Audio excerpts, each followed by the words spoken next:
Ground और gallery दोनों बंद है। अच्छी सी वीडियो बना देना।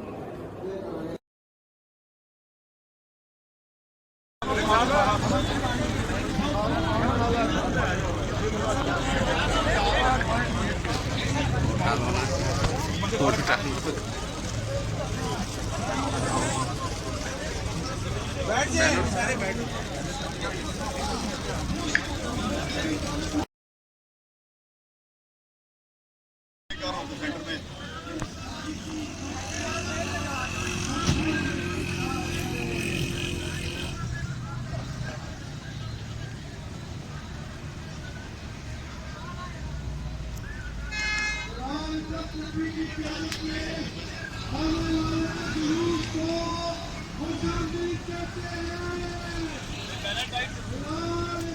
Thank you.